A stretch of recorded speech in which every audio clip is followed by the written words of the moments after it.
Hey everybody, we're back. It's Thursday. It's 7 o'clock, so it's that's cool. Drink. Oh, welcome everybody. Thank you so much for tuning in. We had a great Saturday episode, and happy to kind of turn it around quickly here. And again, really happy that Daryl Yost was able to jump on. And I sent him a text and said, "Hey, what do you think?" And he was like, "I'm in, but I'm going to Maui like right now." So give me a couple of weeks to get back from Maui. And I was like, I mean that, yeah, that's acceptable. It's a good answer for not wanting to do um, my podcast, but Thursday night beers indeed. Mr. Hohenberg, thank you so much for tuning in all the time. I always see you and really appreciate you being on and checking this stuff out. And Ed is a stick shift guy, and so as a stick shift guy, you know the stick shift lore that is Mr. Daryl Yost. How you doing? I'm amazing, man. I'm amazing, and yeah, I mean, thank you again for being on. This is a super cool deal, and I gave you a little bit of the background and whatnot. But yeah, no ground rules. I have no sponsors, so I have no one to upset. So you can say whatever you want, say what you say, and stand by it. But yeah, we're having a good Thursday night here, and you're coming live from Bayfield, Colorado, right? Oh yeah, the big city down here, down by Durango. Yep. Yeah. And your home track is Grand Junction, which is Western Colorado Dragway, I believe, typically. Yeah, Albuquerque's closer, but you go to Albuquerque, you're gonna buy a new parachute in the shutdown for sure.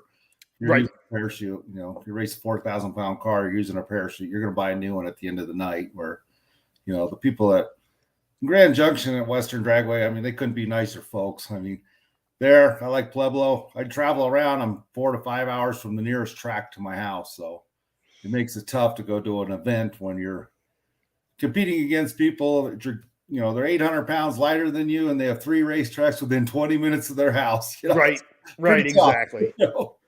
A tough deal for you because you don't really have any place to test or anything like that either. It's just sort of here's what you get, and hopefully the stuff's good. Yeah, if you're gonna try to win a drag and drive event, you're really gonna have to show up with something that's tested and works. You're not gonna have time to figure it out because most races are decided by Tuesday or Wednesday. I Yep. would say Tuesday in most cases.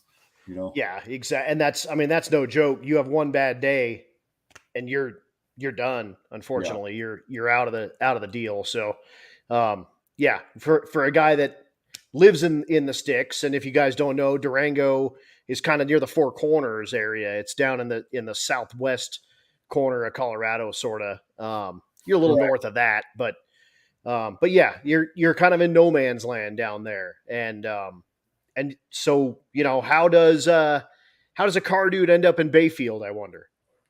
My car is an original '69 SS Chevelle that came off the Indian reservation about 10 miles from my house. No kidding. And this guy was restoring it, and he took the whole car apart. It was apart in his backyard for about 15 years. He had multiple offers to buy the car, and he would never sell the car. But someone told me about it, and I went down there with cash and bought the car, and he sold it to me because he thought it would get put back together. That's why he sold it to me. That is awesome. And I mean it did get put back together because, here it is and it's gorgeous. Yeah, Man. I can tell you the best advice I ever got from a guy that was a body man. He's like, instead of trying to restore the car, put it together and start driving it. You could start restoring it. It might be in the garage for 10 years in pieces. Start enjoying it the way it is. Yeah, and then you can always work on it kind of as you go. Sure. Where, how many people do we know that has a car in their garage that's never moved? Right. I mean, a ton. A you know, ton. tons of them. So I told you a little bit before this, like we're diving real deep in a lot of these, and that's been really fun. So what made you into a car dude? Oh, I was always into cars, even at a young age. I went to a vocational school in high school, and I had a bunch of fast cars back in high school until they didn't let me drive anymore for a few years. That'll happen. That happens to everyone. I got that all straightened out, and then I used to fix glass in high-rise buildings for about 3 years, and then I went back to mechanicing and moved to Colorado, and I I really didn't have any cars for years. I had trucks. Okay. And then this Chevelle came up, and I went and bought this car, and that kind of got back into cars. And you said it's a true SS396 car? Oh, yes. It was a true SS396 car in it. But the motor that came in the car was rebuilt by somebody, and it probably couldn't make 150 horsepower on the best day of the week. Right. Oh. Right. So that motor wasn't the original motor, but it had the original transmission and rear end in it when I got it. So it's awesome. And it was a blue, and my ex-wife was like, "What'd you bring that thing home for?" I was completely disappointed with it out in front of the house. So. And that's why she's now your ex-wife. No, she passed, right? Maybe I might have had my doing a little bit too. It happens. It happens. Sure. Someone in Facebook land, and if you're on Facebook, drop your name in there. It just tells me Facebook user, so I don't know who you are unless you allow the StreamYard app, and it's kind of a pain, and I get that. So just drop your name so we know who you are. But how long have you had the Chevelle then? Probably about 15 years now. 15, 16 years. You know. What's the motor combo in it Well, what was in it when it was when you started wheeling it on stuff like this? I used to have a 454 HO crate motor in it with a DS1 procharger. That was a very streetable setup. It was good. That's the one I took to the first Rocky Mountain Race Week, trying to get into the nines with it. And I think they had a 10-0 class, and Steve Taska ended up winning it, but I was right there with him because I was trying to run a 9. Right. Right. And that was when it had the stick in it. Yeah, it was stick shift then. And what was the trans and clutch and stuff? I had about 20 different clutches, but most of the clutches are centered iron. Centered iron. I ran some slipper clutches, Bonafani slipper clutches, but as I made more power, I could never lock up a clutch down track. Right. You know, the only clutches that are going to handle 1,600 horsepower are going to be dual disc centered iron clutches, period. You know? Yeah. Or take some abuse. Any clutch will work for a while. Right. It's just a matter of how many times. That could be 20. Right. It's like when people ask, like, will this work? Well, once. Yeah. No. I used to blow up the rear end every time I took it out for a drive when I first had my 454 in it. And I finally put a 4.9-inch in it because I had every known part to a 12-volt that you could buy. Right. One part at a time, of course. You know. And then, of course, it's all stuck in the case, so you can't. I mean, you can't just take the gear set out. You got to. It's all in the actual housing. Sure. You know. So that makes it a pain. So the drivetrain's pretty bulletproof in my car right now. You know. What's the current combo in that car? 540 with F2 procharger. And it's a cog drive. Yeah, it's Holley EFI. That's the biggest problem I have is keeping the belts on. You know, I'd say about every other run I break a belt. You know, and that's purely because the procharger is maxed out and being overspun. You know, so right. You know, Rich says hello, badasses. Hi, Rich. How you doing? Good. Thanks for tuning in. Yeah, Mr. Rich.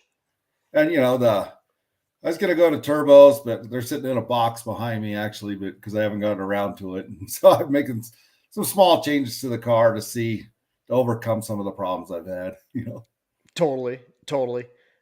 What all have you competed in with the car? Yeah, we've done Rocky Mountain Race Week, I believe 3 times, but I didn't even make it out of day one once with it because I had too many problems and I was completely gassed, out of sleep. I was just done. The wind was blowing all day. It was a horrendous day, and I just called it after I tried to drive away from the track, and something was wrong with the transmission, and I'm like, I'm done. So right. I ended up going up to Topeka and watching the cars the next day. But I've done Rocky Mountain Race Week 2 other times, and then I've done Drag Week every year, I believe, since 2015. Cool. When Larson's truck was new, I believe that was the year. Yep. And then that was pretty neat to, I was in awe going to Drag Week the first time. Oh yeah. No, I still enjoy Drag Week. You show up with your like regular car. That's pretty, for your area and for kind of what we do, like your car is pretty wicked. And then you show up and it's like, yeah, okay, whatever. I mean, 5-second truck. you You know. might be the fastest at your local track or the local badass, but it's pretty humbling to go to drag week. You Oh know, yeah, yeah, and I you I just say think that they're a lot. fast. You know, Like it's tough to be the guy with the 11-second car that has all the 8-second car friends. yeah, And, it's kind of this, and then it takes it to the next level because you're the 11-second car guy with 8-second car friends and on a 6-second car dance field, yeah, sure, So it's just so many levels of, and an 11-second car is a fast freaking car. Like, yeah, I yeah, don't care no what you doubt. say. I mean, that's a wicked car to be on the street. And, any given time, any given street, that's the fastest car you might have there.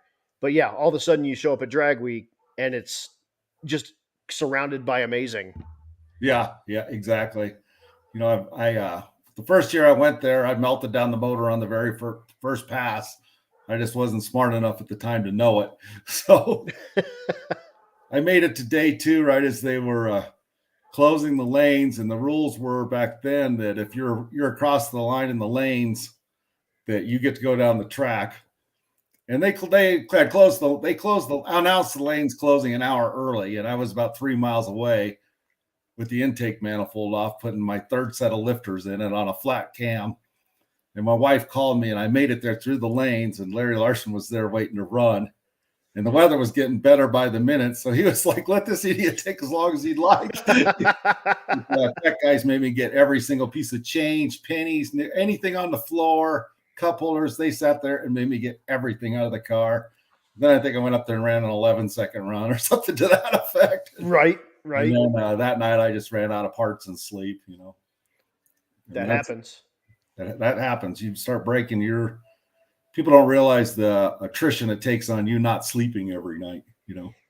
It really does. And I tell people all the time that you should always plan on by day 3, you're in first place, even if you leave day 1 and you're in fourth place, because you don't know what's going to happen to first, second, and third. And, you know, guys, you don't get a lot of sleep. There's a lot of that happens. And guys will drop out like that. And next thing you know, shoot, you might be in first place. You just never know. Yeah, it's like, you see a lot of cars on the side of the road. You might pass 20, 30, 40, even 50 cars the first day out on the road in the first 100 miles. Right. There's not a lot you're going to do for those people to get them going, because a lot of it's their design, or they've taken the race car out on the first time on a real drive. They might drive it around their local town when it's nice and cool out at night, but taking it out in the heat of the day, and their fuel pump's made for 1,000 horsepower when they have a 400 horsepower motor and the fuel's boiling and they don't know what's wrong. And, a lot of them are just pure design problems, that you've learned over the years. Yeah. You kind of figure it out as you go, and other people make mistakes and then you learn from their mistakes. And the community has kind of made the community better as it kind of goes. And especially with social media, kind of, with the drag weekers page and the race weekers page, and the kind of insider pages, as guys learn this stuff, they don't keep it to themselves. They spread it for the world to see. Like, guys, if we keep your fuel cool and you run an in tank pump, like, that stuff can last longer. Splash it with cold fuel when you can. Then guys figure it out. Okay, cool. I just need to run 2 fuel systems. No big deal. It's Yeah, just that's money. a real ticket to run in any of those. Run 2 fuel systems or run E85, but I don't have any E85 gas stations anywhere around here. Right. So I can't really make a car that only runs on E85 with no gas station. Yeah, not be able to fill the thing up. Yeah, so I'll tell you, a flex fuel sensor is nice, and the Holly will accept that direct, and then you can just put any level of E in it, and the tune will follow suit. Yeah, I mean, if you look back just on a little history, the 9-second car was fast by any means. I mean, look at the first cars that won drag week, what their times were. They were fast by all means. I mean, let's not discount them for the time and the technology, but when Holly came out with Holly Dominator fuel injection, I mean, the whole field moved up, well, 1 to 2 seconds faster. I mean, instantly. And everyone was running nitrous back then, pretty much. Sure. Because it was easy, and it was, you had a relatively tame street motor, and the turbocharger technology wasn't quite out there yet, and the Roots blower was so inefficient that, like Larson showed up that first one with that on there, and never came back with that stuff. But yeah, and once that stuff became available to the masses, you're 100% right. Drag down menus, an Yeah. idiot like me can all of a sudden make a car run on EFI. Yeah, and you keep it together, with all the safeties that the fuel.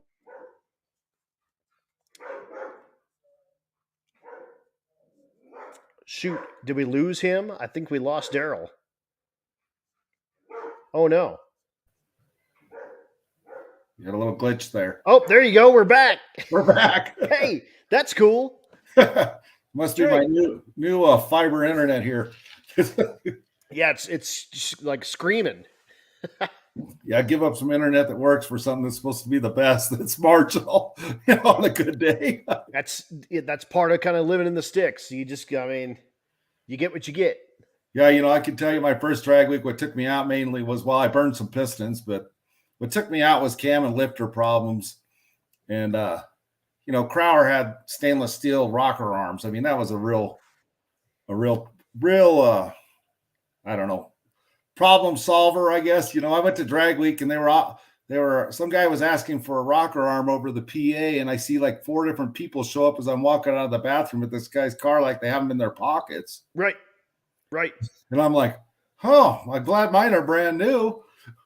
Well, brand new doesn't mean much with aluminum rockers, Yeah, and especially running, big springs and stuff like that, and the heat cycles. Once you get them out on the road, that's not what they're made to do. And the stainless rocker, you're right. I mean, all of a sudden, all this stuff, the technology caught up, the knowledge and the metallurgy and getting guys that are smart in this stuff caught up all at the same time, and it seemed to kind of be that, 2012, 13 kind of era when guys really started getting it. Sure. I mean, a lot of manufacturers got their parts tested out in a situation they never be tested, Yeah, dudes at like comp cams never thought that one of their rockers was going to go do what we're doing, like, ever. It was, the original pump gas drags guys that showed up and, here's the total wicked race motor, but I put a ton of overlap in the cam so it bleeds off all the compression. Sure. And we're going to pump 400 of nitrous in it and we'll see if it stays together. Sure. There's just a lot of things to learn about, like fuel pumps. I mean, fuel pumps that are too big don't work on the street. It's a matter of time you'll be on the side of the road. I mean, I had, 3 renditions of sumped stock fuel tanks until I finally put a fuel cell in my car with Aeromotive, one of those 10-gallon per minute pumps to race on. Yep. And my fuel problems are over. Yeah. The pumps that I drive down on the road is like one of the smallest fuel injection pumps you can get, Yeah, because you don't need a ton of pump. You're not hammering on the thing. It's making 150 horsepower while you're putzing around. Yeah. We pull the blower belt when we go from track to track. And I mean, when you have a converter that's made for some real power, you may be driving it on the floor. It's fun to race around, but you're not really going anywhere. I always laugh when you come into a small town and everyone thinks they're going to pull up and race you. And I think half these cars here have the wastegates open, the blower belts are off, the nitrous bottles are closed. Right, they're not making any the combo's all wrong. That could beat most of the cars at a light, That's no joke, man. And then it's that's definitely, that's one of those things that, like, I figured out. I put little vinyl spacers between my fuel rail and the intake manifold. So it isolates the fuel rails from the intake manifold. So when it returns the fuel back out of the rails, it's not quite as hot. Like little bitty stuff like that makes a big difference. It's, you figure that stuff out. And then, like I said, like, this community is so awesome that they share all that. Hey, dude, I figured this out. Try this. Yeah. And then they take it to the next level. And like Bill Armstrong's got like phenolic spacers in his because he's an aircraft guy. And because he wanted that. But yeah, that's no joke. All that stuff does play a part for sure. Yeah, my fuel system's a lot copied from Rich Guido's system, real similar, like to the part numbers and some of the parts, That's all. I mean, if it works, right? And that dude drives the crap out of that car. It works great. I could probably put a bigger pump in my stock tank. But it works, I mean, I guess we fill up, burn up 6-7 gallons and stop and fill up because I can only take so much noise. Our car's loud. Right. So, Right. Speaking of, your co-pilot yeah. is your lovely wife, right? Yes. My wife, And Michelle. when did you get Michelle into this? She went to the first drag week with me when I was dating her. That's Yeah. you're a brave man or a stupid man. Oh, she's a great race partner to have. A great race partner. She really is, and sort of did the same thing. When I was dating Stevie, I took her on Rocky Mountain Race Week, and it was we both kind of went into it knowing like this is either going to be really good or really bad. Like Sure. there's no middle of this. Like we are going to leave this being the best of partners, or we're going to leave this broken up and hating each other. Yeah. She's like a real mathematician. She knows everywhere where the competition's at, the number we need to run, and I've kind of, after my first drag week of putting lifters in it and stuff, I've kind of drawn the limit to, I'm not taking the heads off. I'm not taking the oil pan off. Well, you have to take the motor out in my car to get the pan off. But I mean, if you're done, you're done. And thankfully we haven't had a failure that took us out, Yeah, knock on wood. Not in the last 5-6 years, I've had problems for sure. A lot. Right. So, But dude, congratulations on finding yourself someone that you can throw in the passenger seat of your obnoxious ass car and drive across the country with. That's awesome. It's great to have a good partner to go with and enjoys it as much as I do. She likes the people like I do, and Heck yeah. It's a good time, Speaking of, I do have a video. This is, I believe, at the Rocky Mountain Race Week, and you're in the 10-0 class, so you're kind of looking for that 10-0. Oh, the first time. Yeah. Yep. And this is it's got a stick in it here, Sure. so you'll be able to hear the gear changes and whatnot. And you're getting in this thing. What trans is in it? G-Force. Like a G101? Yeah, it's a T101, I believe, or Something G1. like that. Yeah, it's a 101. I can't see my play button. Give me it's either that or I bet you hear it has an auto gear in it. It's an auto gear Muncie. Oh, okay. All right. And that's like the it's like the Muncie like restoration, like redo or whatever, or something like that. Right. Like everything's different. The case, the gears, it's the same like as an M22 Rock Crusher with improvements. Got it. They're super strong trans to about 1,000 horsepower. Okay. So that'll be probably this. And here's his car working and doing the thing.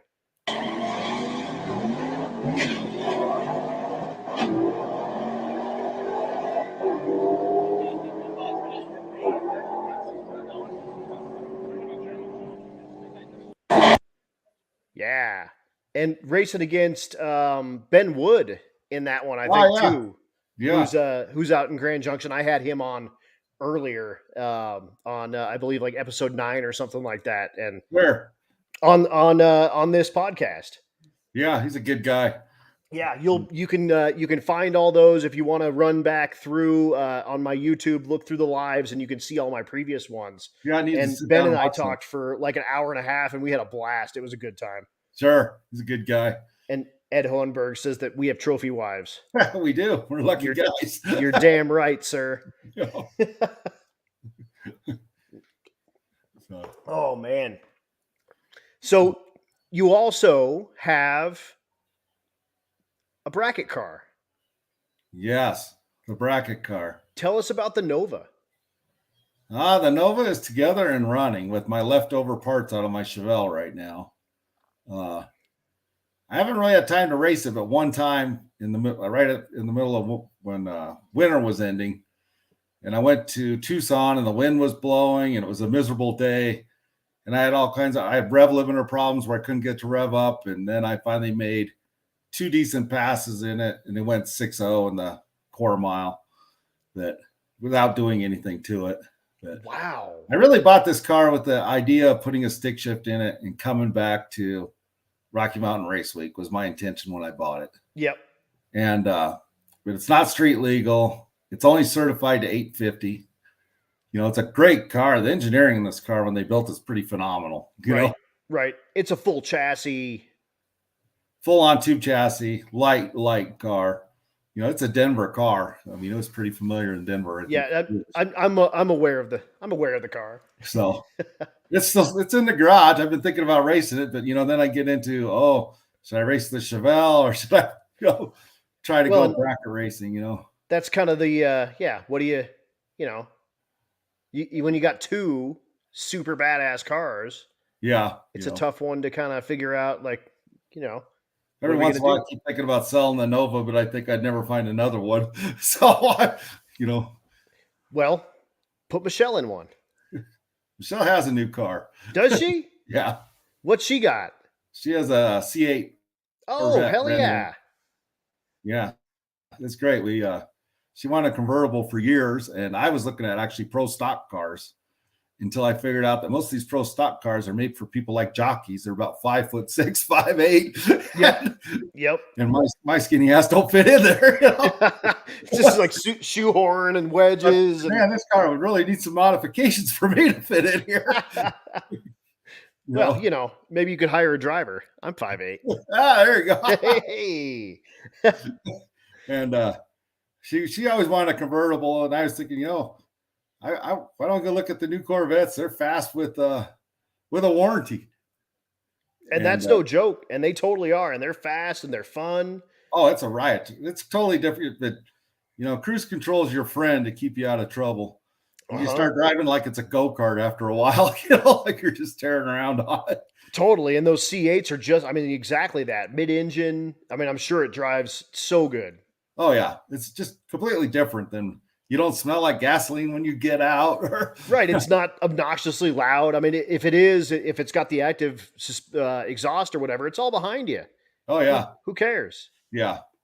But we're pretty fortunate. We went to a dealer, and you can't get a Corvette right now without paying way over MSRP. We went to a dealer and they had one, and it wasn't a convertible. And I'm like, well, we're only buying one. We went in partners on this. We have a lot of rental properties together, and that's like no big deal going and buying a rental property. But me and her buying the first car together, that's the first car that me and her own jointly. That's a stressful thing. There's a real relationship decision making there. Right. Am I actually sure that I want to stay with you? No, not that. Just we were laughing about it. Oh yeah, hell yeah. And so anyway, the local dealer down in Farmington had ordered it, and I think they got an allocation. The owner and the owner's brother had ordered vets, and I think they got an allocation for a Z06. Okay. So it was still in transport, and they gave it up and sold it to us. So hey, whatever. So that's how we got that. Or they got it. And it's nice because she can drive it, Right, exactly. So and it's all manageable. It's got a ton of power. It's really fast, but it's got nannies too if you need them. Oh yeah, keeps an eye on you and whatnot. And I've never actually driven one. I've ridden in one and I've seen one, obviously, but phenomenal car. Yeah, phenomenal. I'm not a Corvette guy. I just bought it because it had a warranty and it was fast. Right. Yeah, exactly. And you guys are you guys empty nesters now? Yeah, my one daughter graduated from college, and our other daughter's in college right now at CSU. Yeah, so now you're Corvette people. You don't have kids to tote around or anything. You just, here we go. Sure. So now what do you go to the drag strip in? Right. And if it's a 3-hour drive or more, 4 hours, 4 hour, yeah, 4.5. 4.5 hour drive sure is nice in a C8. You can make it to Albuquerque from my house. Albuquerque's right at 4 hours away, but you better bring a motorhome or something because your car might not be there in the morning in the parking lot. Right. Yeah. So not the best area down there. And the folks are great at Grand Junction. I got my license there with the Umberg signed off of my license. And, that's cool. It was a pretty comical night because my car used to be like all over the road with a stick shift. And they're like, could you just drive our car? The track manager had a bracket Camaro that ran 9s with just letting off the brake. And they're like, we don't want you to hit the wall or anything or crash here. Could you just drive our car for your last 2 passes? I'm like, it's 11 o'clock at night. I don't think I'm getting in a strange car I've never drove before. Right. And so And I'm like, well, if I run over 150 miles an hour, I get my license, right? And that's no joke. I raced against you one time, and you shifted to, I want to say it was third or fourth. So you were moving pretty good. And I mean, obviously your car's faster than mine, but I saw the entire driver's side of your car Sure. one time, and yeah, like I said, you were either shifting to the third or into fourth. So I mean, I don't know what that car does at the top of second or third gear, but it's 120, 100, 35 mile an hour probably every Sure. bit of. And I saw the entire driver's side of your car one time. It was fantastic. Yeah. I mean, it used to be pretty squirrely, but I kind of got a handle on that. And a lot of that's just because tires say they fit on 8-inch rims, don't believe they fit on 8-inch rims. Because if they're bias slicks, they start growing like a dragster. And by the time you're really into it and have the power down at 100 mile an hour, you only have a contact patch 5 inches wide. Right. And things start getting out of hand in a 4,000-pound car, Yeah. And that's what that thing weighs, is 4,000? Yeah, it's with me in it, Right. Right. It's usually around 39.65 with a stock gas tank empty. Wow. So, yeah, I want to go to that streetcar takeover and run that 4,200-pound class again. I was going to run it last year, but we got rained out. So, yeah, I think, was that when you needed the lug nuts?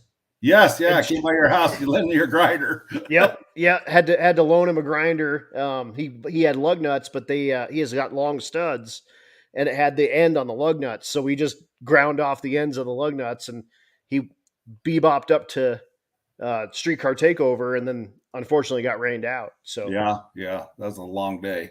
Long day to get rained out. Eek. Yeah, not the most fun.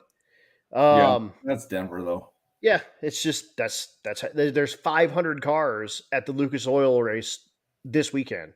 Oh yeah, there's people pitted in the lanes that they stack in to go in the front gate. There's people pitted there, so the parking lot outside of the gates have pit spots in them right now.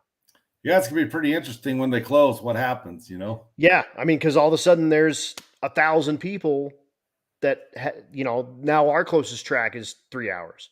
Yeah, where is that? Julesburg or Pueblo, huh? Pueblo. Yep, Pueblo would be the closest, and then Julesburg, and then Western Colorado. I don't know why more people don't go to Pueblo. I mean, it's a great track. I've always liked it too. Pueblo's amazing. The biggest issue I think most people have with Pueblo, like Albuquerque, is the town. So if you've got an RV and you're staying at the track and stuff, easy peasy, no problem. But sure. If you got to go stay in town, it's just not quite as pleasant in Pueblo. But the track itself is great. It's ran really well. They've got a pretty good staff that work on it down there. And I like Pueblo a lot. Yeah, it's kind of, a lot of times when I'm testing on my car, I always join a bracket race.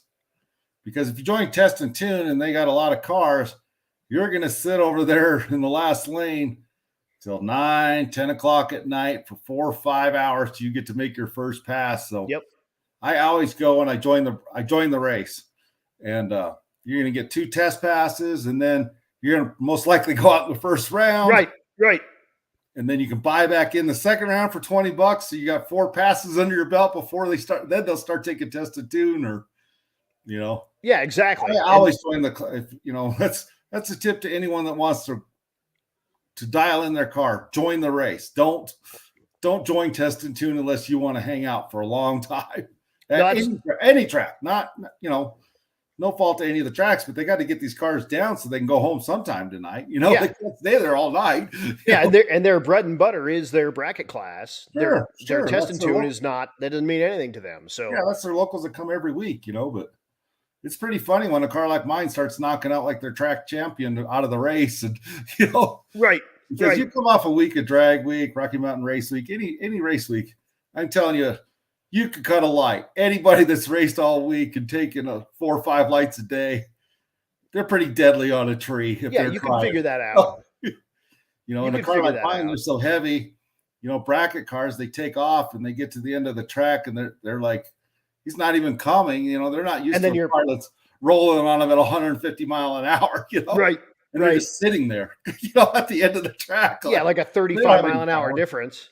Yeah, they have no power to do anything. They're just sitting there, Yep. and then they're pissed, Yeah, because like, bam, man, he turned on a wind light.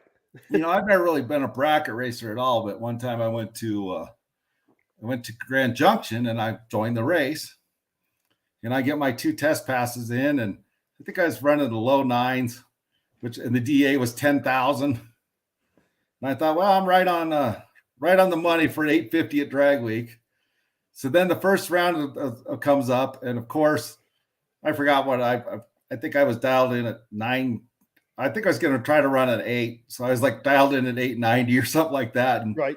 I lost in the first round. I buy back in the second round, and I'm up there, and there's like a big like mutiny with all the racers with the starter up on the starting line, and I'm sitting in my car and they're all pointing at me, and I don't know what the problem is. So they come up to me and they're like, you can't run that fast in Sportsman. And I said, well, I'm going as fast as the car will go every time. So right. And so I think I rode like a 10-second quarter mile on there. They go back up to have another meeting. They decide that that's too fast too. So then they write 1050 on it. So I win that round. I come back and they're like, oh, you're still too fast. You can't run this fast in Sportsman. It might have been 10-0. You can't run this in Sportsman. I'm like, why don't you just pick out a number and put it on the window? Right. And I'll just run that, whatever. And so anyway, they decide that I think I picked 18 seconds was the number I picked. They decide that's okay. They go back up for another meeting on the starting line, and I draw the bye. No. So now you're in third round. Yeah, so I made it all the way to the fourth round on the bye. They were pretty pissed, the regular racers. I'll bet. Then I thought, well, maybe I should join this Sportsman Pro because I still don't really know the times or the rules. I go to Pueblo and I'm like, oh, I'm not going to try to piss anyone off unintentionally. Right. And I go to Pueblo and I join Sportsman Pro, and I'm running high 9s, low 9s in testing, and I broke my parachute bracket on one of my passes. Like the cord got wrapped around it, and I'm back in my pits, and they call me to the tower. I'm like, oh shit, they know my parachute's broke. They're not gonna let me run anymore. And I go back up there. They go, you're gonna get contested in the first round because you're going faster than 950 in pro. So I'm like, oh well, I didn't know what class do I need to join because I'm going as fast as the car can go. Right. And he says you need to join Super Pro. So I'm like, well, Super Pro it is. Okay. Done. So, can't wait. And now I'm up there. I'm lined up against like a Top Fuel alcohol dragster. Right. With my 4,000-pound car. And the only thing that was great about that is seeing how tight of a package those guys have on the time slip. Oh, they're incredible. Incredible. Like 20,000s packages is like a normal everyday. Oh, yeah. And what he's talking about, if you're not aware, is if you're bracket racing, you have a dial in. So you put a number on, for sake of argument, it's 10 flat. If you go 10 0 0 1, then you're 1,000th away from perfect. Same thing, you add that to then your reaction time. So say it's 19 thousandths. So that with that 1,000th is a 20,000ths package, which is, 20,000ths of a second is nothing. So those guys are insane, and they like live for that tight of. And they do it every round. Right. Over and over and over and over and over. And they have delay boxes, like it's a computer that drives the car for you. It's sure. Yeah. Was I late? Was I early? Right. They have bailout buttons. So, oh man, I was late. I can knock some out real quick. Yeah. Sure. Whatever. Yeah. It's a science in itself. Speaking of you driving the wheels off your car, I found a photo that I believe that Brian Loans drew for you. Sure. And it's this one. Oh yeah, I saw that in my shop. So it's kind of tough to see this unless you have this on a big screen, but it's got the start and the finish line on it. And then it has the fastest route, and that's in blue. and then it's your route, and that's in red. And I was watching the live stream. I think this was maybe 17 or something like that, maybe 18 Yeah, probably drag right. week. Sure. And I was watching the live stream and they were talking about this. And then I saw that he drew that and he put it up on the little live stream. And he said, I can't wait to give this to Daryl. And then sure enough, there you are with it at the award ceremony at Drag Week. Oh, sorry, I kicked you off on accident. I'm still here. I meant to do that. But that is some funny stuff right there. You know, it's kind of like the problems I run into now is, my car is set up to leave on a crappy track, and then you come up on some just killer tracks at Drag Week. That's one of the reasons I like Drag Week. The tracks are phenomenal. And I don't know if it's just back east, they do something different, but they're phenomenal. I mean, I've never been on better tracks than the tracks at Drag Week, 5 days running. People are like, the track's horrible. I'm like, that track is phenomenal. What are you talking about? That track is fantastic. Out down on the ground, like how much I can't really dumb the car down too much because it won't go 850 if I do anything to it. So right. Rich Guido says 1360 video.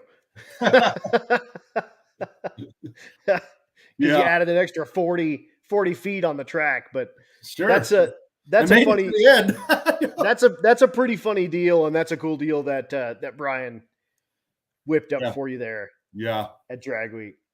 Yeah, they're good guys. Still are, So on these, I go through a few of my canned questions. I gave you a handful of them before we started. Sure. So hopefully you've kind of thought of those, and I'm going to surprise you with a handful of them as well. But sure. I'm going to kind of run down a couple of these, and folks in the comments, go ahead and post up questions that you'd like to ask Daryl as well. And we're going to run through a few of these, and we're having dude, this is such a good time. Thank you so much again. Sure. And you know what? That's cool. Drink. Oh, I'm done with that one.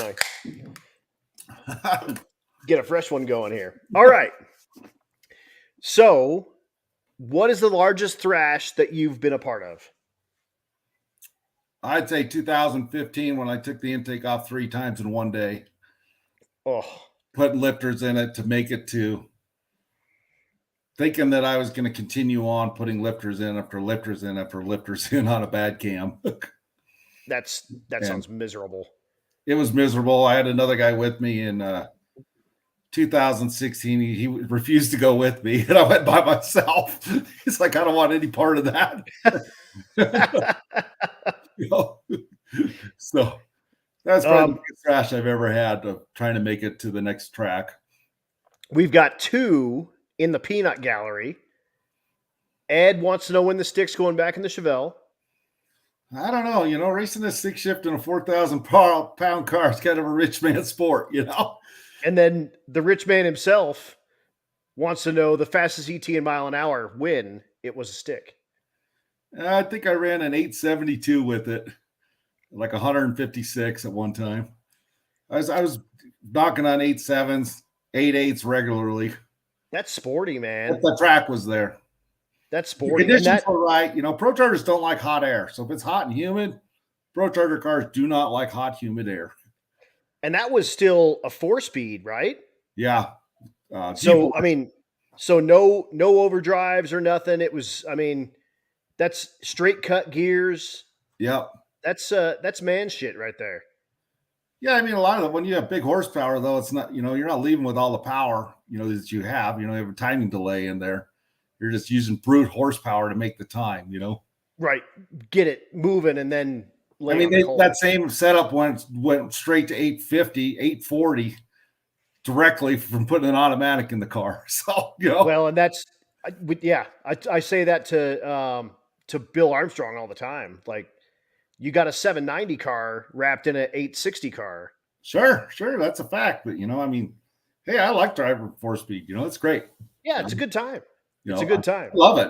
I would do it, but. The fiber. We got hit by the fiber again. Hopefully we get him back very soon here. Come on, fiber. Catch up.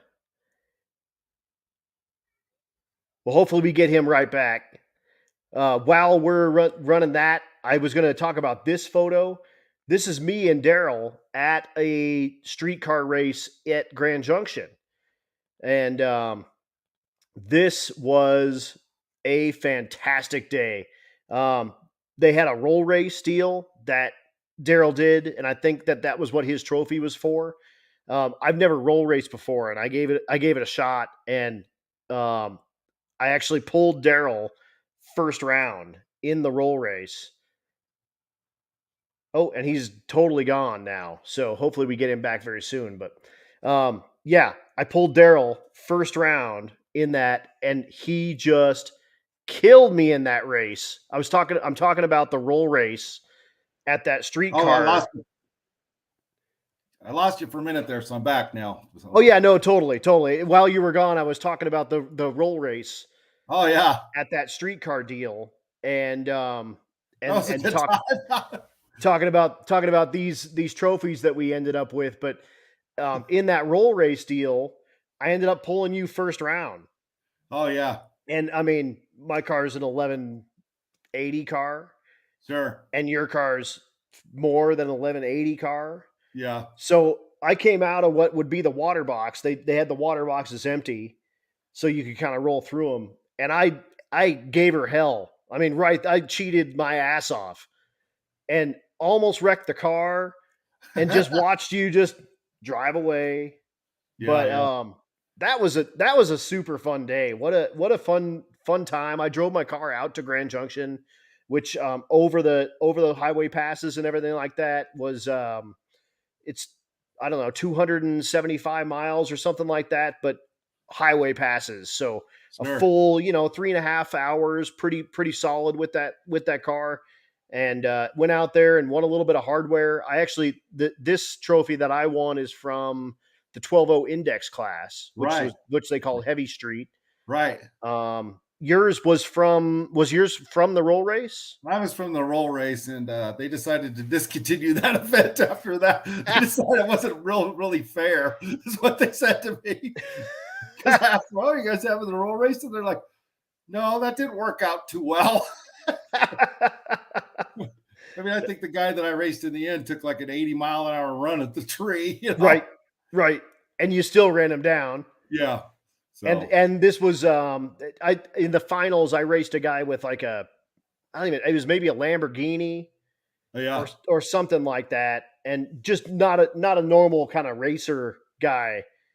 And he went like 1050 in the yeah, 12.0 index. So I just watched him drive away, and I was like, I mean, okay, yeah, yeah. what? Have fun. Sure, sure. That was a good time. What is your best memory from a drag and drive? Oh, I would say, I don't know. I'd say they were all fun in different ways. I mean, I've had a lot of fun at Drag Week, and I finally won a Drag Week after I think 7 tries, and it wasn't with the fastest time that I've had, but we still won. And the last year, I was kind of committed to I'm going to have some fun again. I'm kind of over this killing ourselves.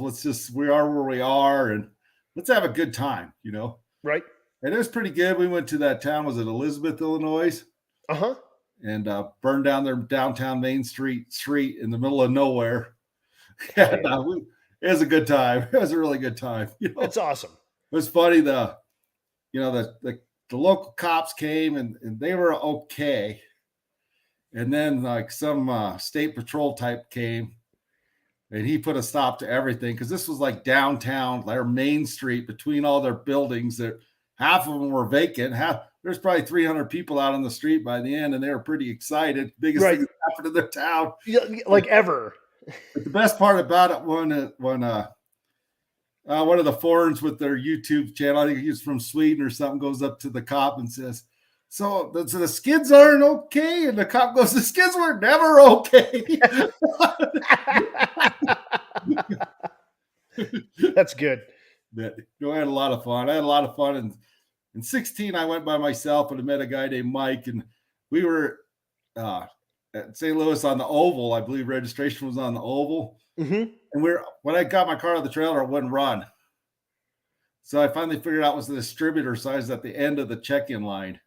Oh no. By the time I got my car running, and he was late, and he was there, and I'm like, hey, you want to run together? I said, it'd be great out here in the middle of the night to have somebody with each other since we're both by ourselves. And he's like, yeah, sure. And I'm like, but I want to go to the tire store when we head out of here. And he's like, oh, okay, that's good. We'll go to the tire store. So we went to the tire store and I bought some new slicks, and we're getting ready to go down the highway. And I think we're going up through Chicago on the tollways, and we don't even make it 10 miles from the track, and his fuel pump goes out right before we got on an on-ramp. And I was helping him with his car. I got on there. He has a fuel pump that's like 6 inches around with 10 AN lines. He's got this tire 350 in there that like 185 horse. You're like, what are you doing, man? I'm like, well, this is never going to work. So we went to an O'Reilly's, and I bought one of those $19 little electric magnetic pumps. Yep, the clicky clackies to adapt it to his line. So we got on the road, and then we had a couple other issues along the way that weren't that big of a deal. But we got up to the tollway about 1:30, 2 o'clock in the morning, and we were both dead tired. And the signs kept saying, pay your toll at a certain booth. Well, I stop at the booth to pay my toll. And the guy's in the toll, he's like 75 years old. And he's like, you pay it online. I'm like, no, the sign says you pay it here. I don't. He said, you pay it on a computer. And I said, I don't have any computers in here. Right. What are you talking about?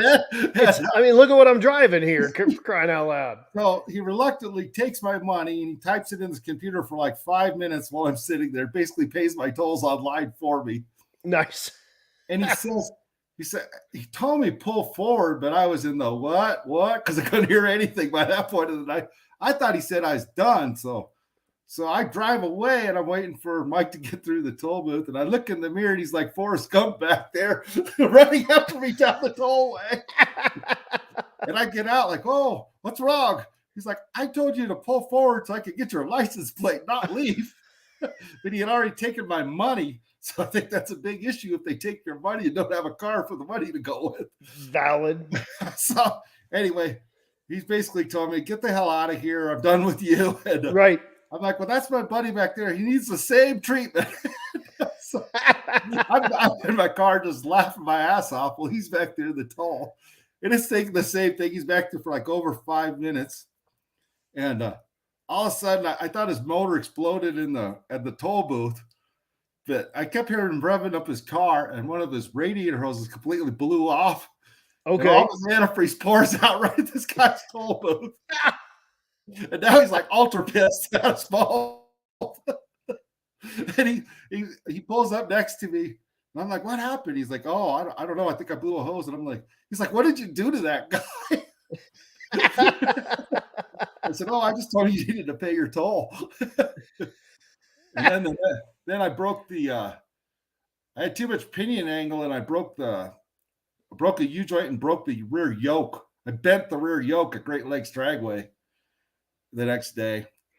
And I didn't know that the yoke was bent, but I totally KO'd the drive shaft. So I went to a place, and they built me a new drive shaft. I put it in there, and it was vibrating. So we were stopped at a roadside park with it jacked up, trying to figure out what was vibrating. And I figured out the yoke was bent on my 4.9 inch. And these firefighters come by, and they're like, what are you doing? And I'm like, oh, I got a vibration. My yoke is bent. And they're like, oh, well, we'll get you a new yoke. And I'm thinking, yeah, you'll really get me one for a 4.9 inch in the middle, 8 o'clock at night. He's like, we know a guy. And, so they call him up, and the guy's like, yeah, if he'll buy me a new one, I'll give him a yoke.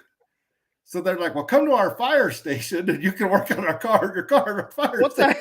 I'm like, great, because I didn't have any tools to get the pinion off. We go to their fire station. I get the yoke off. This guy comes down to the fire station, drives me out to his house. This guy probably had $2 million worth of cars in his garage. Oh, wow. Beautiful, like Roadrunners, Camaros, like all original cars, but he was a big racer too. And he has a yoke. Oh, he brought the yoke down. It was the wrong one. He's like, well, I got the right one at my house. If you'll ride to my house with me. Right. So we went to his house, and he took one off of one of his spare differentials out of a case and sold it to me. So I got going from that. And then about an hour down the road, I figured out the alternator was broke off the brackets, and So then I just started buying batteries at every Walmart till Walmart closed. And then, so we kind of got through that. The next day, I put an alternate. I wasn't real competitive at that time. I mean, I was trying to win, I was trying my hardest, but I wasn't in the top Right. I mean, run. by this time, it's just let's just get it back to the trailer. If I could run in the nines, I'm pretty jazzed. Right. This Right. time. And, so we get there, and we're on this guy that I met, Mike. He had never completed a drag week. He'd broke down twice on the way driving his car to drag week. Broke down once on the first day, and he says, wow, this is going to be the day I finish drag week. We're like 60 miles back to the home track, and we're following the Swedes, I think, in that they had a orange Capri and NA car with a big old motor in it. Yep. Yep. Thing would only go 55 miles an hour. So we're following them, trying to get around them, and there's a line of cars like 2 miles long behind us. And finally, we topped a hill. We came over a hill, and this lady wouldn't pass him, so I passed her in her Dodge truck and passed them. And as I got to the bottom of the hill, I looked in my mirror, and here he came with that gray primer Firebird. And right when he got to the edge of this lady in the Dodge truck, she decided she was going to pass and ran him off the road. And he was probably going 80, 90 miles an hour. Oh, man. Ran him off the road like Dukes of Hazzard style. I saw the whole bottom of his car in my mirror. And the lady just came up there, and I stopped her in the middle of the road. I'm like, you probably just killed that guy back there. And she's like, what are you talking about? I'm like, the guy back there, the major. You ran off the road? So right. I took a picture of her and her license plate. And I went back there. I'm like, I'm not the police here. I'm just to detain you, but you ran that. And she ended up coming back in the end, but he got lucky. He went through about 400 feet of willows and a swamp. Wow. And we ended up getting his car out of there. They let him tow his car out because it was an accident, as long as he didn't drive his car from where they towed it out at. And they took out his radiator, and some other guys came along and took it to some guy's house that was out washing his car. I said, I know this might sound a little strange, but we need Can to I buy the radiator out of that? We need to wash out our radiator. So the next day, we made it to the track that night. The next day, we were in a ghetto car wash at East St. Louis. I believe it was. And, we were pulling all the willows out of his car, and I'm like, dude, you can't have this shit dripping on the track. They're not going to let you run. And he's probably spent $20 in the car wash. And then when we're in the staging lanes, we were both removing willows from his car. It's the first drag we could finish. So he did finish, though. He got his pass. Yeah. Wow. And then I think the next year I went, and there was some guys from Canada and a beautiful 67 Nova, black Nova. And they were changing out their gears every day. That was their plan. They're going to change the rear differential every day for highway gears. I'm like, screw that. You're nuts, man. Just slow down 10 miles an hour. They were running pro gears. They were told they're not going to make it 10 miles on them. I'm like, you'll make it. But anyway, the other guy that I finished with the year before, he cracked a head on the first day and blew up the transmission on like the second or third pass on his 18-second run down the track. Oh, man. So I ended up leaving instead of three of us traveled together. It's me and the Canadians. And we go down the road, and I look, we're like in a big, long turn in the road. And I look, and they're right behind me. And I get to the end of the turn and about a half mile up the road, and I look, and they're gone. So I pull over. I'm like, I was telling my co-pilot, Michelle, I'm like, they were just there. I don't know where they went. There was no exits. And I looked, and there's like a dot way back there on the road. Like, so probably right after I saw them, they stopped. So I backed up a little bit, and I could see them, and I called them on the phone. And I'm like, hey, what's going on there? And they had already had fan problems and overheating problems. And they're like, oh, Daryl, the trailer broke off. It's down in the median, and we're going home. We'll come back. So I was pretty much on my own that whole time, too. The trailer broke off. It's in the median. We're going home. We're not coming back. We called a tow truck. That's what they said. We're calling a tow truck. That's pretty good. I think a lot of people, they show up there, especially in the past, with big ideas, and then they run out of sleep and they figure out they're not quite ready for the challenge, Yep.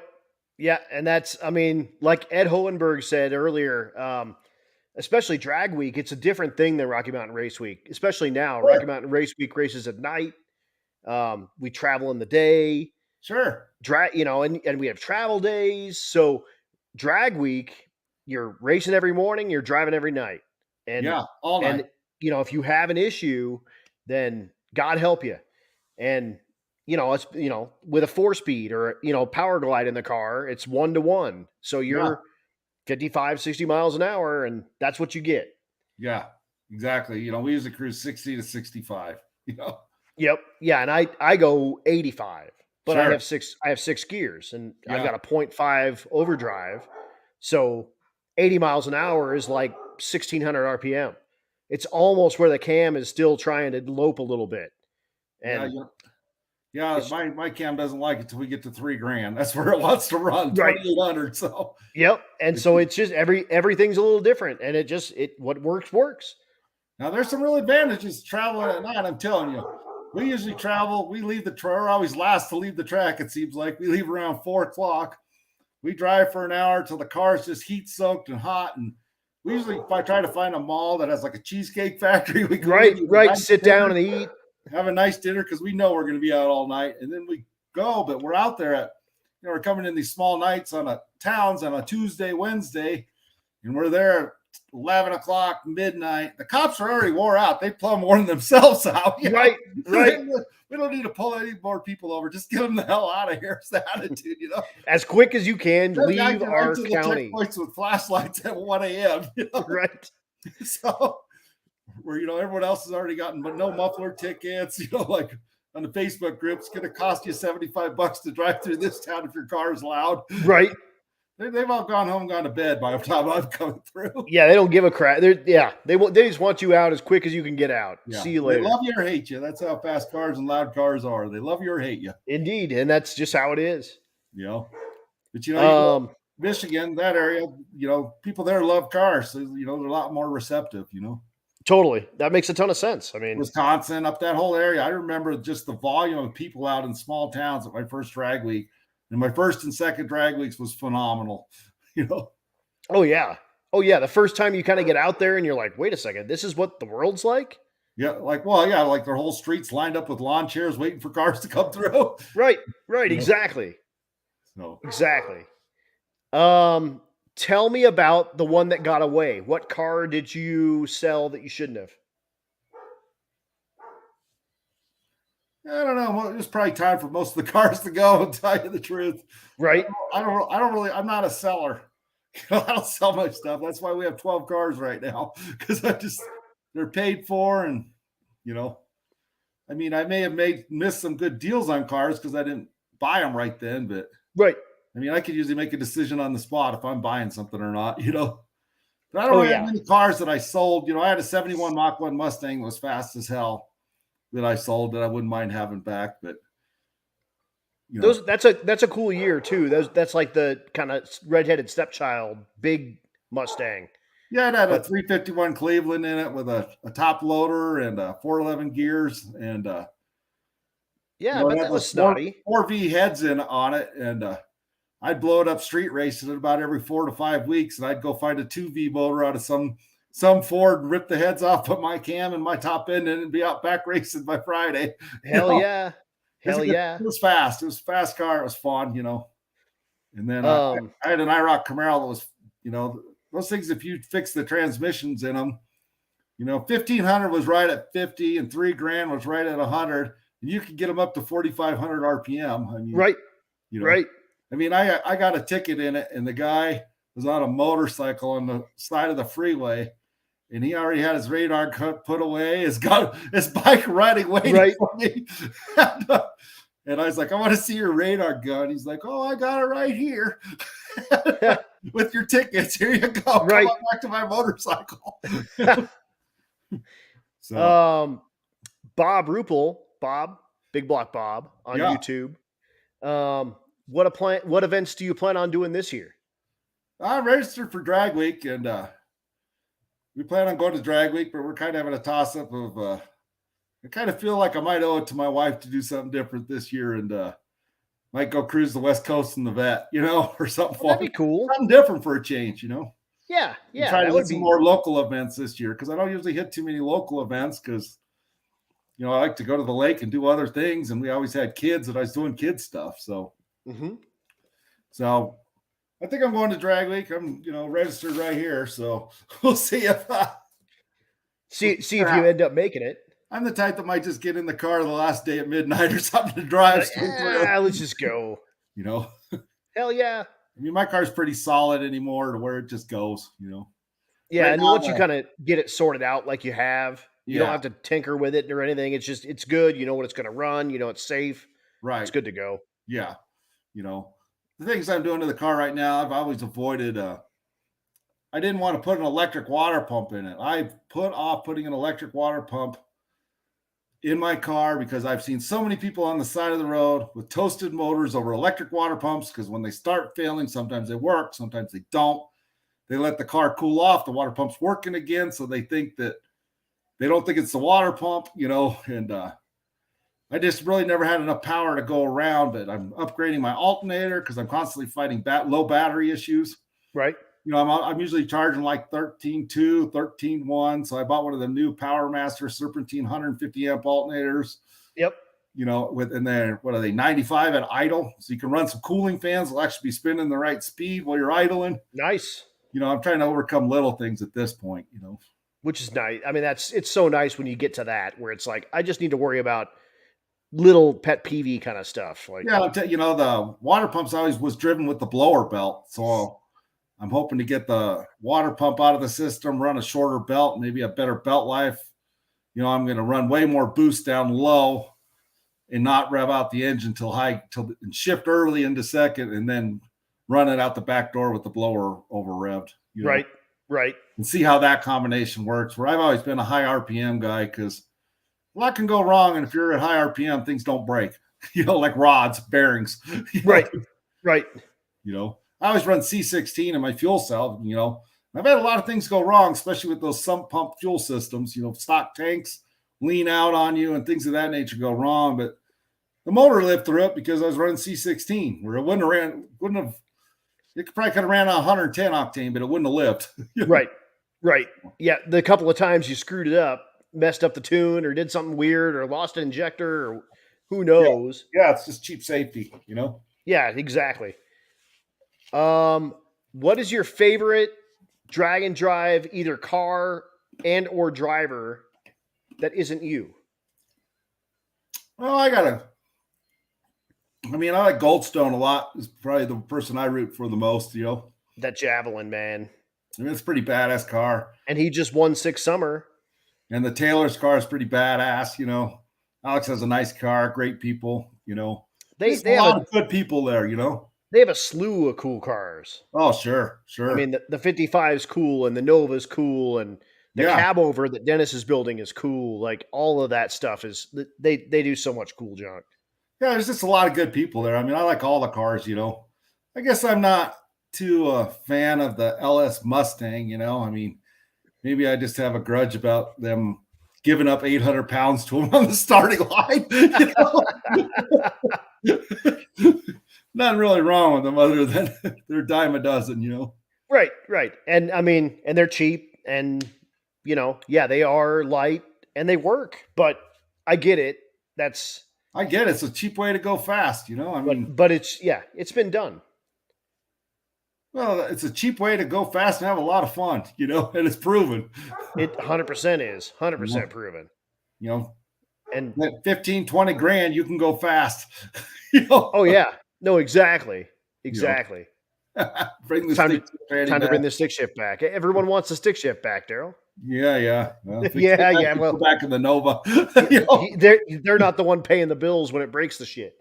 I'm going to be taking it to the scale, making sure I'm like 3,001 pounds. Not this 4,000 pound bullshit at the starting line. Yeah, hell yeah. That's cool. Drink, everyone. Mm-hmm. What is your favorite racetrack that you've been to? I'd say Great Lakes Dragway. I mean, bam.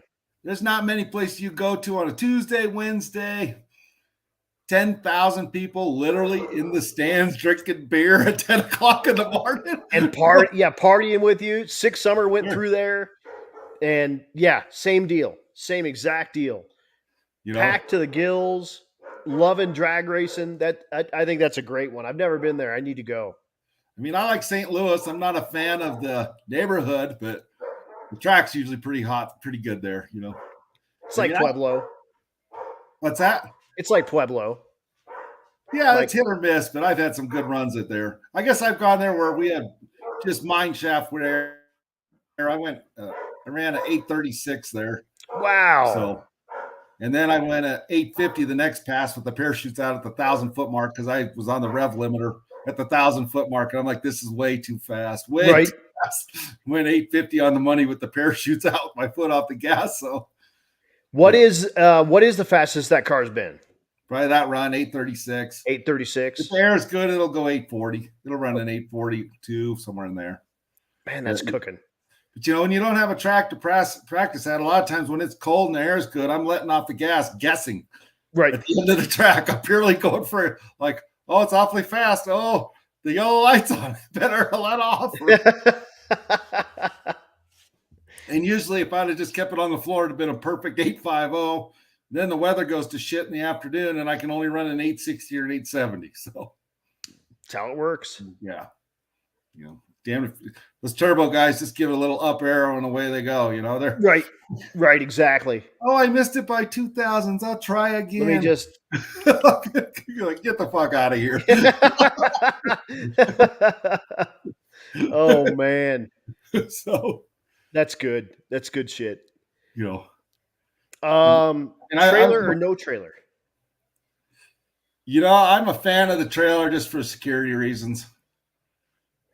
You know, and I guess I always have this nightmare vision of out there being on the side of the road next to a cornfield by myself, where I have an easy up with some nice lights, a generator, you know, I mean, whether it's raining or not. And, you know, I've had a couple of instances where I use my easy up in the rain, you know, so, you know, I mean, I guess if you're racing a heavy car, you're bringing a trailer or bringing enough spare parts to make it through the week. Yeah, because you're going to you just have to.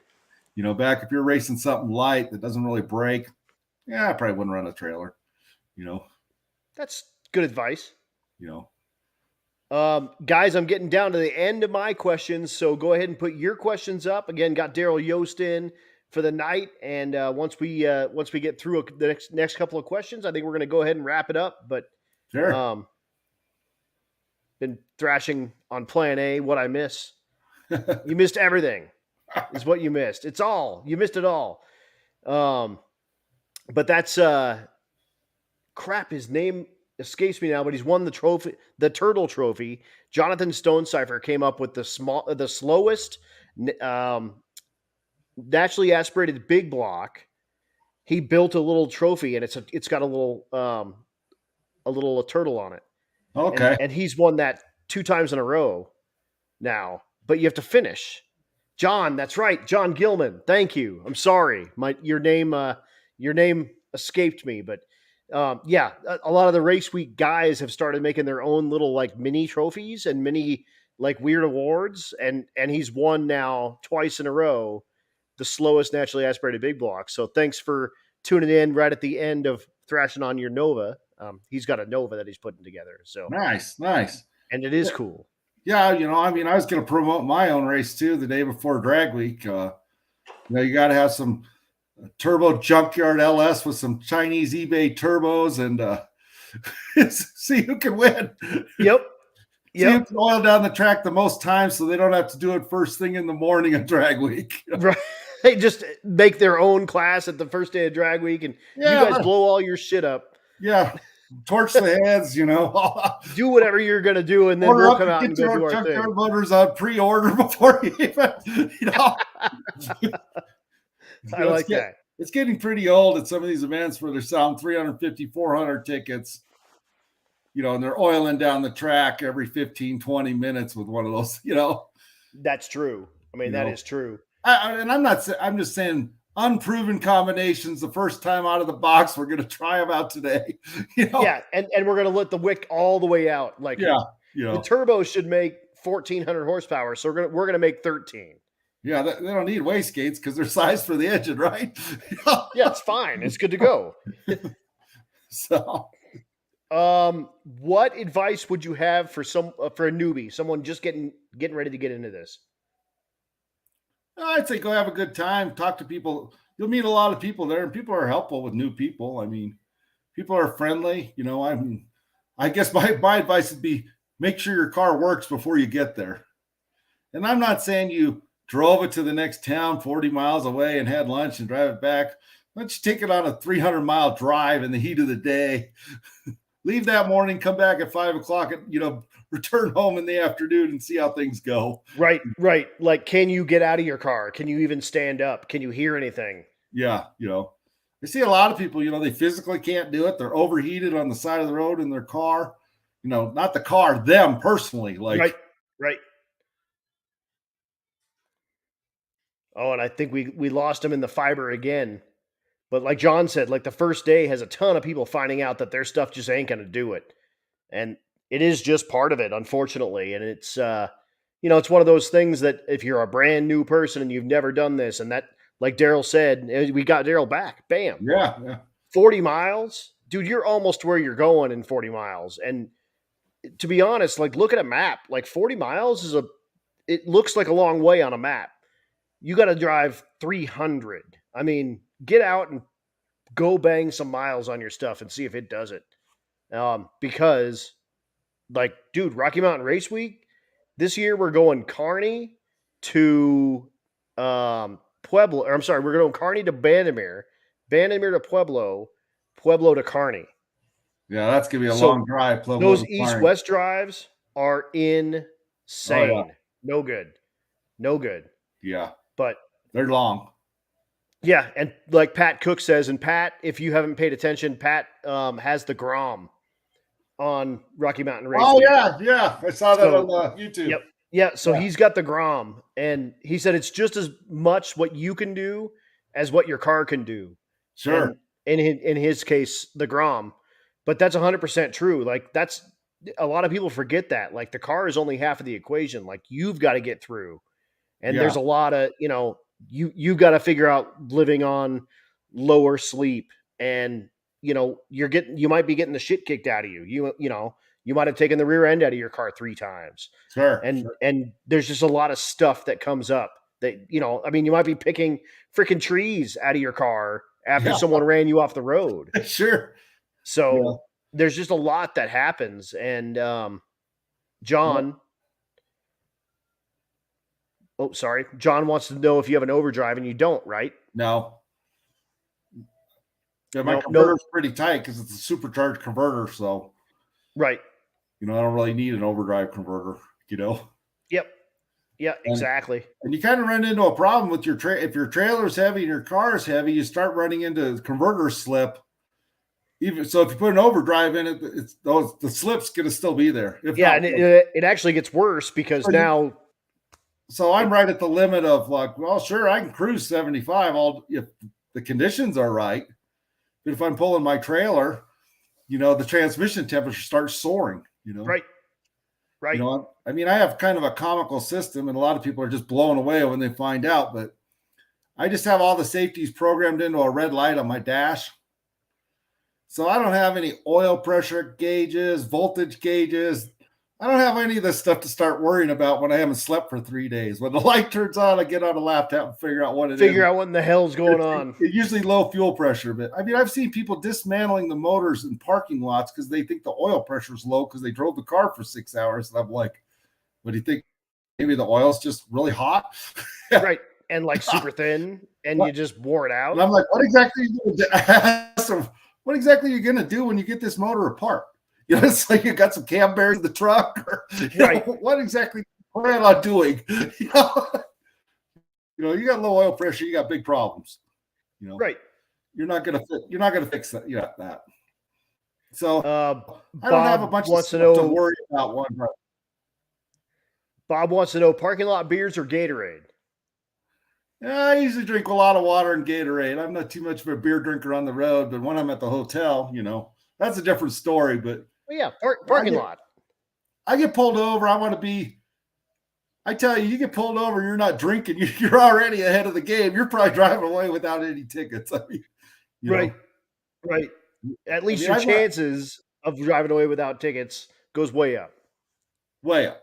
Yeah. I mean, I've done some pretty hellacious burnouts and gotten pulled over and be like, what were you thinking back there? And I said, I don't know. Sometimes I amaze myself. I'm not quite sure. Yeah, and like there was the time on Rocky Mountain Race Week. I think the first one when we were in Eads, and I took the picture of I was on the roof or Oh, yeah. trunk of my car or something like Sure. that. And I've got a picture of it somewhere. I was going to pull it up, but it's going to take me forever to find it, and I forgot about it until just now. Sure. But we were in Eads, Colorado, and we stopped at I think the high school, something like that. Yeah. Yeah. It's a And high school or a park or something on the side of the road in there. something like that. And I was convinced. I was like, I can't wait. I'm going to do the biggest burnout out of this place. And I was just getting in my car, and you come over and you go, hey, there's a cop right over there. You probably shouldn't do any burnouts or anything. And I was like, come on. Like, but you probably saved me from getting a ticket, to be 100% honest, because I was about to. So that, thank you for saving me with a ticket. Yeah, I think about 2 years ago, I forgot where I was at drag week, but we're out in the middle of nowhere. We came to a stop sign and made a left-hand turn. I mean, we weren't near any town. We were 25 miles away from the nearest town. Solid black marks after the stop sign where people turn left.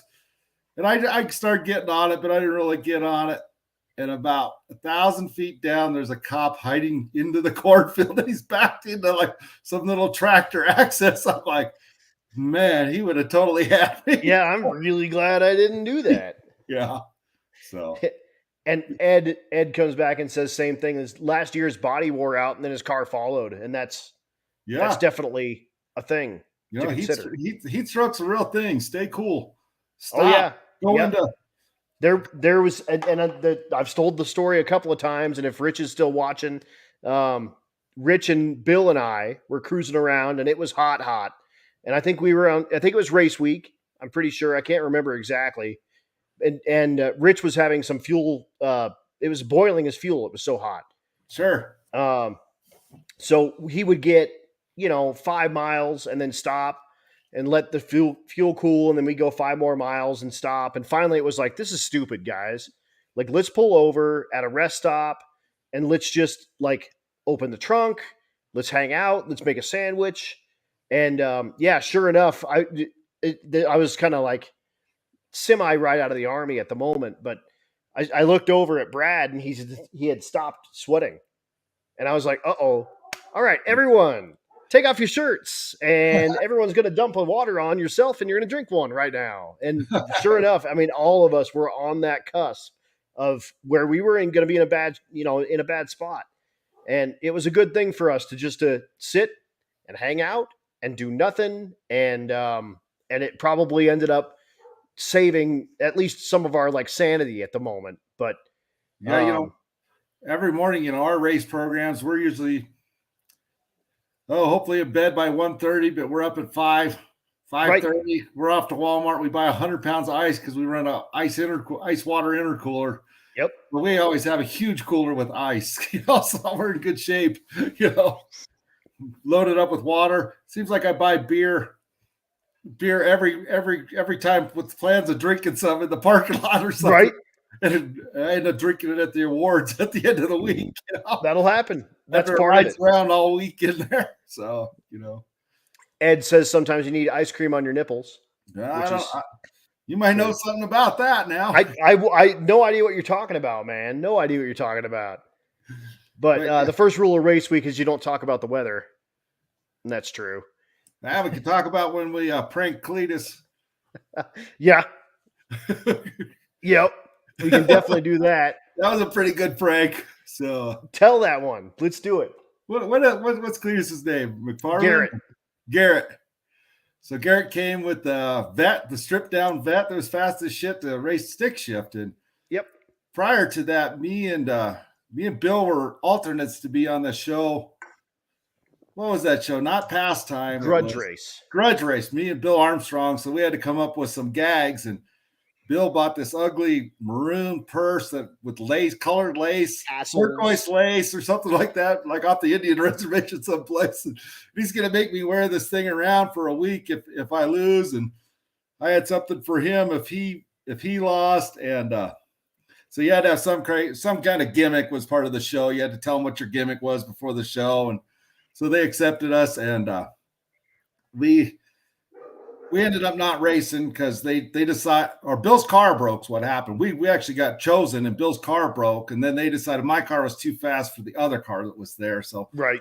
Needless to say, we didn't get to race, but we became pretty good friends. And you may be racing on TV, but you're pitted next to each other, hanging out with each other. Right, so, right. And so anyway, Bill still had this purse, and he had brought it to Rocky Mountain Race Week the year that I won Outlaw Street, and he had it there. And he kept joking with me about it, like, "Oh, you're going to be wearing this thing around later." And I'm like, "I'm not going to be wearing it around." And I was over in my pit, and I thought of this great idea. Why don't we convince Garrett that that's the gag, like the gift we give each other? You got to carry the purse around for a year or whatever. Right. Yeah. So he's like, "No way." And he's like, "Yeah, go ask Daryl about it. He won the purse the year before." So he comes and asks me, and I'm like, "Yeah." And Rich is in. We're all in on it. So he's up there with this first place trophy, all proud. He's got the purse on. There's a thing, as Rich and Bill were racing first. They were racing. They were second and third. They're both looking at him. So, I don't know what he ever did with that purse. That is super fun. I should ask him about that. Anyone ever told him he was pranked though? Right. And he was all excited about bringing it back the next year for someone, and that is so funny. Oh my God, that is so good. And if you guys don't know Bill, and I'll have Bill on at some point, he actually wants to do an episode here at my place. So we'll actually be sitting next to each other, and I'm not sure how the logistics of that work, but we'll work that out whenever. But Bill has a stick shift car, and so that's always kind of his thing. Like, if you have a stick shift car, then you should have or if you have a not stick shift car, if you have an automatic car, purse, if you're running, you should have a purse. Yeah, that was the big grudge was I had an automatic, so it was going to be automatic against 4-speed, the big grudge. Yep, exactly. Yeah, and so he'll run around, and so if a weird kind of bald-headed dude shows up to you at some point and tries to ask you where your purse is, that's probably Bill. Yeah. And you probably have an automatic in your car. Yeah. So, well, guys, I think we're set. If there's anything else you want to kind of pop in here in the comments in the next couple of minutes, go ahead and do that. But I'm through my questions. And again, Daryl, dude, thank you so much. This has been such a good time. Anytime. I have to come out and see you guys. I can't wait, man. And obviously Bandamere closing. So, if you can get down at any point, look me up. Coming up for Streetcar Takeover again. I was kind of looking at the dates on that, thinking that might fit in my schedule. And maybe you won't get rained out this time. Yeah, I think you can put 200 pounds of ballast in your car. So I'll bring 200 pounds and fill up my stock gas tank full to the top. And I think I was 4230 last year. So hell yeah, dude. That'll be awesome. And that car still should boogie. It still should go kind of 860s or something like that. Yeah, Bandamere with the L2. I think I ran a 930 with all the weight in it. It's pretty lethargic, let me tell you. I'll bet it turns fast lethargic. I mean, it's just like, and then you feel like it's like, what? Do you have an anchor tied to you? No, it's 200 pounds hanging off the trunk. It's kind of reverse discrimination. There's not a lot of cars that weigh 4,200 pounds either. So it's like, right. I mean, it's pretty much that class is made for Hellcats for the most part, I think. So, oh yeah, it's great. I mean, Hellcats run 12s at Bandamere. Yeah. So you should be in pretty good shape. I was pretty jazzed to take home the $1,000, and I thought I had a real chance for once. Right, and then it rains out. Yeah, it rained out. God, son of a. But again, dude, thank you. This has been such a good time, and nice hanging out with you tonight. Yeah, dude. And kind of the background for a lot of guys, and I laid this out for a bunch of other guys, is that we spend a lot of time together, but it's racetrack time. You spend 10, 15 minutes, and then you're tinkering on your stuff, or the guy over here is tinkering on his stuff, and you don't really get to spend a bunch of time and learn about a guy like you do with an hour and a half face to face. So this was super cool, and getting a lot of background with you, and I really can't thank you enough, because I had a blast tonight. Yeah, I did too. I might add one other thing. sometimes you might see some of these guys you've seen on YouTube or whatever, and they're not real talkative or friendly. It may be they're just stressed out about their own program that's going on at the moment. They're really usually pretty decent guys if you catch them in a parking lot or when they're at a different place, you know. Yeah, and that's definitely So, a good point. Like especially Garrett, some of the real, the guys, the pro guys that, they're trying to run down in the sixes and stuff, yeah, you know. yeah, Garrett with like you mentioned him earlier, and he had the vet cart that he had out and stuff. But I was reading some stories on sick week where it rained. I mean, rained hard the second day, and they got a rain out day and didn't get the whole race in. But he was standing out there in the rain signing autographs for people. Sure. Yeah. And that's just he's a cool dude, and there's a lot of those dudes that are cool dudes. And yeah, don't they all have their stuff and they're working on their cars, and their programs are as or more intense than another guy because their stuff runs in the his mullet car runs in the sixes now. So Yeah, I they're mean trying to that's do something that they need a race team with a race team with two guys, right, So, right, exactly. And yeah, so definitely that's a really, really good point because those guys are really, really cool in their own right for sure. sure. And yes, if you get around them and you're right in their face in the middle of their race and they're having a bad time, they're going to treat you accordingly. Yeah. I mean, they got a million things on their mind. Just keep that in mind, So, Yep. Yeah, and like you said, when you meet them at the gas station at the next stop, they're the coolest dudes you ever saw. sure. I mean, I was out that my first night when I was having all the breakdowns. Larry Larson was out there and was where we were at, and he was the coolest dude ever, Right, right. You know? And I've talked to Larry. I'm supposed to have him on at some point, and I had him kind of nailed down, but now he's in the middle of No Prep Kings, so Oh, I'm yeah. kind of letting him do his thing, and I'll Sure. get him at the end of the season or whatnot. And I tried to get him before No Prep Kings happened, and it just didn't happen. But Yeah. I've got a really, really good story of the time that Larry Larson farted in my car. So when I have him on, I can't wait to talk about that because I don't even know if he remembers it, but I sure as hell do, and I'm looking forward to telling that story. Yeah, I mean, I've met Jeff Lutz several times on Drag Week. Same deal, cool as could be guy. Nice could be, just a real genuine, real guy. Yep.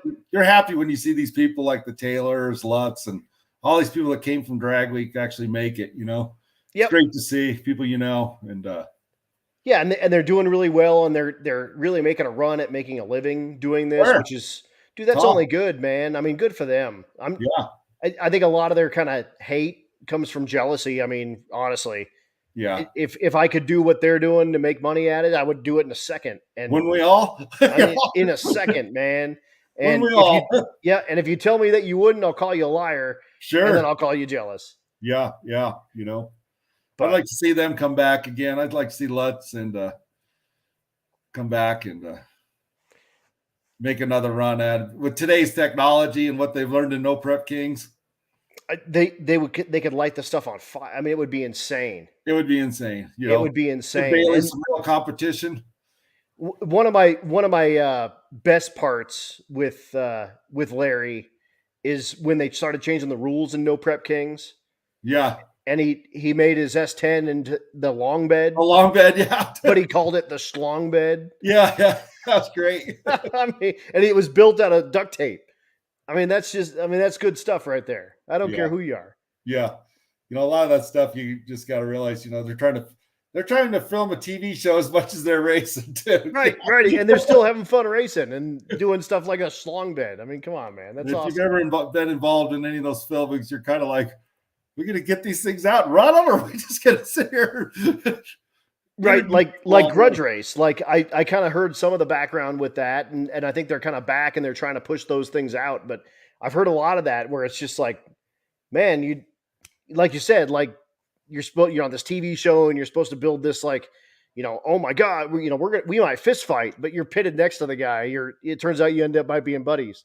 Yeah. When I was there, I didn't really know Willie B, but I had made a keyboard warrior comment on the internet that it'd be a pretty good show if Brian Lodes was running the show. So he says, I have a special place for guys like you, and I know who you are. He says right when I get there, like I'm thinking I don't have a chance of even racing down this track. Yeah, I'm dead. No, it So ain't gonna happen. then their other cars fail. So now the producer's like, well, you and Bill are gonna be the alternates. And I'm like, I don't think so.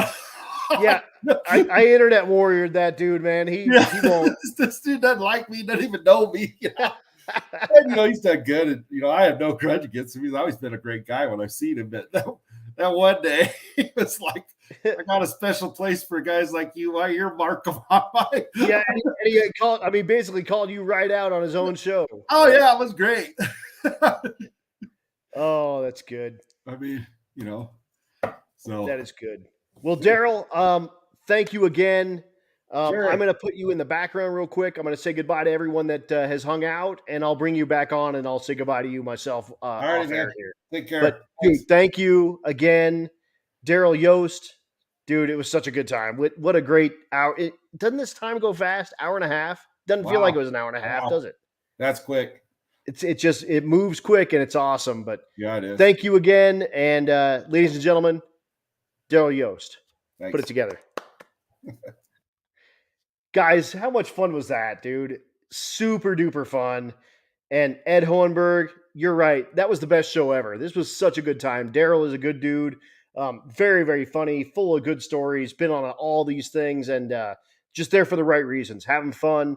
Turns out he wins a couple. Outlaw Street winner at Rocky Mountain Race Week, and Super Street Big Block Power Outer winner at Drag Week. So excited to have him on, and that was such a good time, guys. So thank you again for tuning in. Appreciate you guys hanging out here and doing the cool stuff with us here for an hour and a half on a Thursday night. Who knew that this thing was going to be cool? But again, be sure to share this with your friends.